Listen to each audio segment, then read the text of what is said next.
जैसे कि बहुत लोग दान करते हैं, जप करते हैं, पूजा पाठ करते हैं, तो इससे कौन सा फल प्राप्त होता है और इसका सही समय कौन सा होता है ये दान जप करने का? तो जप का विधान है कि जैसे आप अपने घर में जप करते हो तो उसका समान फल आपको प्राप्त होता है। वहीं गौशाला में बैठ करके आप जप करते हो तो घर के 10 गुना जप का फल आपको प्राप्त होता है। गौशाला से हट करके किसी जलाशय पर यदि आप जप करते हो तो उसका 10 गुना फल मिलता है। वहीं देवालय पर जाकर के, किसी देव स्थान पर जाकर के आप भगवान का भजन जप करते हो तो उसका 10 गुना फल आपको प्राप्त होता है।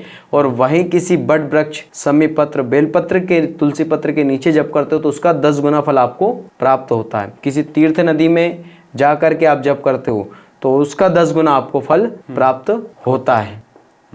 और जैसे दान का आता है कि दान कब करना चाहिए और किस तिथि में करने से क्या फल मिलता है, तो दान की भी तिथि आती है महाराज कि रविवार को दान किया हुआ अभय फल देता है। रविवार के दिन आप किसी ब्राह्मण को यदि दान देते हो, अन्नदान, धन दान, द्रव्य दान जो देते हो, वो अभिष्ट फल की प्राप्ति करता है। वहीं रविवार का दिन छोड़ करके तिथियों में आ जाओ तो एकादशी तिथि, पूर्णिमा तिथि को दान किया हुआ और द्वादशी तिथि को दान किया हुआ वो भी 10 गुना फल आपको प्राप्त कराता है। फिर मकर संक्रांति, हर महीने में एक मकर संक्रांति पड़ती है जिस सूर्य एक राशि से दूसरे राशि में जाता है, उसमें दान किया हुआ 10 गुना अधिक फल देता है। वही महाराज आगे चलो तो चंद्र ग्रहण पर, चंद्र ग्रहण जब पड़ता है उस समय दान किया हुआ आपको 10 गुना फल, अधिक फल प्राप्त कराता है। और फिर सूर्य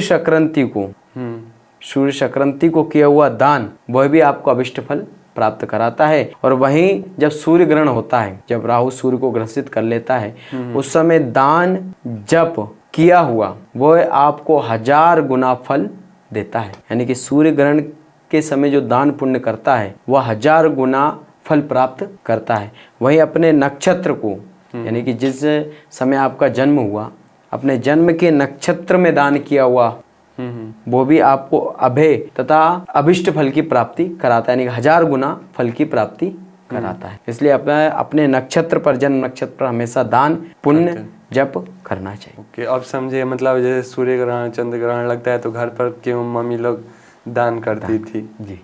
यदि मान लीजिए हमारा व्यापार या दुकान नहीं चल रहा है या किसी का भी नहीं चल रहा है तो उन्हें क्या करना चाहिए? शिव पुराण में वर्णन आया है कि जिसका व्यापार ना चल रहा हो, जिसकी दुकान ना चल रही हो, चलती हुई एकदम से बंद हो गई हो, तो उस जातक को कृष्ण पक्ष की गणेश चतुर्थी जो पड़ती है, 2 पक्ष होते हैं, दोनों में गणेश चतुर्थी रहती है। कृष्ण पक्ष की गणेश चतुर्थी यदि उसमें भी विशेष जाओ तो बुधवारी जो गणेश चतुर्थी पड़ती है उस दिन महागणपति जी का पूजन और गणेश अथर्वशीष से अभिषेक उस दुकान में उस जातक के द्वारा किया जाए तो वह दुकान महाराज एक पक्ष, जिस पक्ष में आपने पूजन करी उससे दूसरा पक्ष आने से पूर्व ही वह दुकान इस तरह चढ़ने लगेगी जिस प्रकार से कि शुक्ल पक्ष का चंद्रमा बढ़ता है, इस प्रकार उसका व्यापार बढ़ता चला जाएगा।